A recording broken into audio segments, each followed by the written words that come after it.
From the kitchen of the cabin, it's the 5 Games for Doomsday review.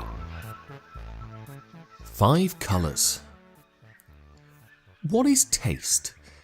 It's a marker of something, I'm just not sure what. It's one of those ephemeral signifiers of worthiness.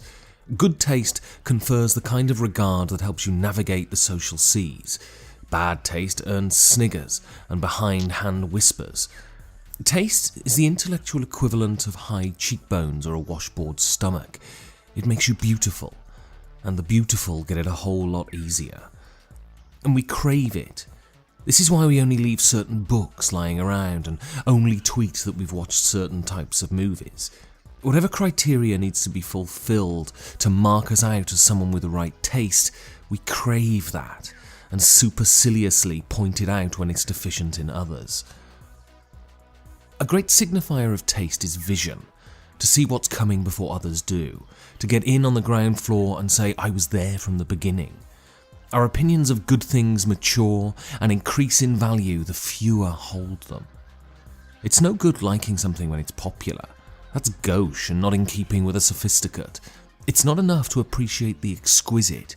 You need to do it before the plebs do. This is certainly what Japon brand trade on at Essen, the desire to be there first, to have the version of love letter that hasn't been culturally infected by our quotidian ideals. If I was to turn off my cynicism for a sentence, there is certainly a spirit of discovery too, to see what these cultures that seem simultaneously adjacent and miles away from us have done with an art form that we consider ourselves aficionados of. What will be familiar and what wholly different? Can we go to our game group brandishing a beautifully crafted box and promise an experience as refreshing as it is familiar? And if it plops a dollop of social capital on our head, well, then that's all the better. This is my hope every time I pre-order these games before Essen, and whilst some have been fine enough, I've yet to hack down the vine to be confronted with El Dorado, to bask in the reflected glory of liking someone else's work. I wanted 5 colours to do this for me, and unfortunately, people still think I'm an idiot. In a round of 5 colours, players are dealt a hand of 5 cards in which 4 will be played in 3 phases. First 2 are played, then 1, then another. Players are trying to reach a communal majority in one of the 5 colours so that the cards that they've played will score that round. But if too many of a colour are played, the colour will bust and the next one down will score.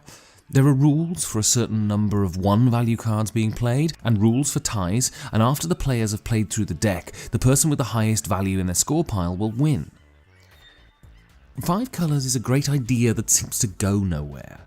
The game promises a tense back and forth where you are trying to outguess your opponents, but it never really materialises.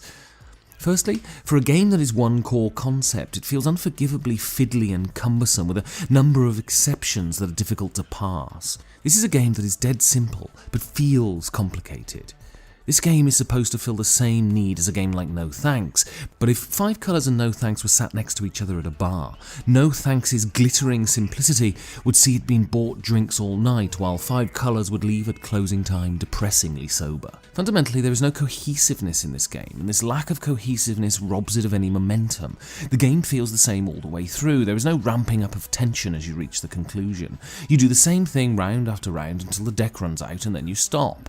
The atoms of the game feel confined to themselves, so rather than playing a 15-minute game, you feel like you're playing 20 55-second games that go nowhere.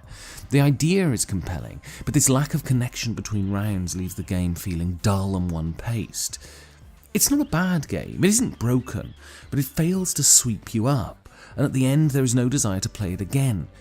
And if great fillers share one characteristic, it is this kind of moorishness.